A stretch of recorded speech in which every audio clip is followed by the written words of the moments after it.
Bonsoir les amigos, j'espère que vous vous portez tous bien. Moi ça va super. Après des longs mois de questionnement, tout le monde se posait la question par rapport à Tarek et Nabila. Je vais enfin vous apporter les réponses à vos questions grâce à l'une de mes sources.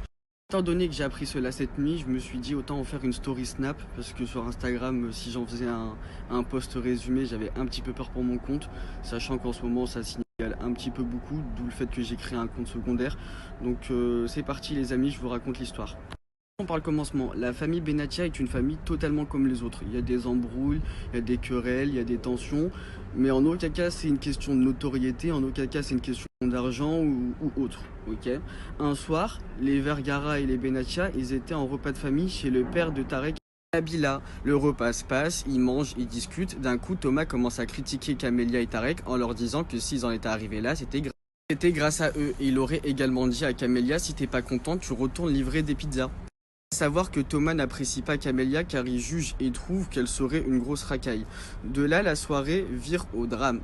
Camélia aurait commencé à vouloir pousser la femme du père de Tarek, en gros une embrouille rebeu classique, et depuis ce jour-là, le père de Tarek ne peut plus se voir Camélia. Ça, c'est l'une des histoires pour lesquelles il y aurait des tensions et un froid qu'on peut constater sur les réseaux sociaux depuis quelques années. Par la suite, Nabila avait pris la défense de son père et écoute beaucoup son mari, car oui, Nabila écoute beaucoup son mari, à ce qu'on pourrait croire. Camélia de son côté défend corps et âme son mari Tarek car elle considère qu'ils n'ont pas fait grand chose pour eux avec les moyens qu'ils ont.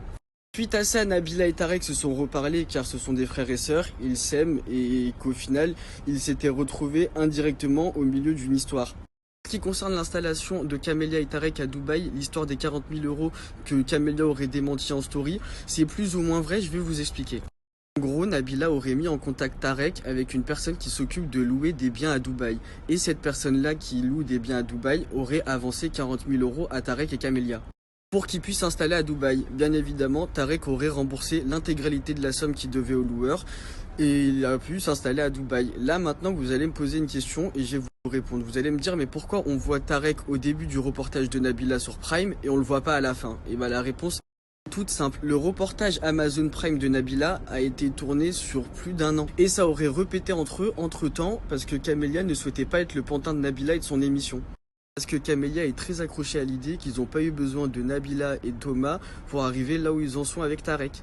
Sachant que le père de Nabila allait au mariage accompagné de sa femme, qui ne parle plus à Camélia, c'était mort d'emblée déjà.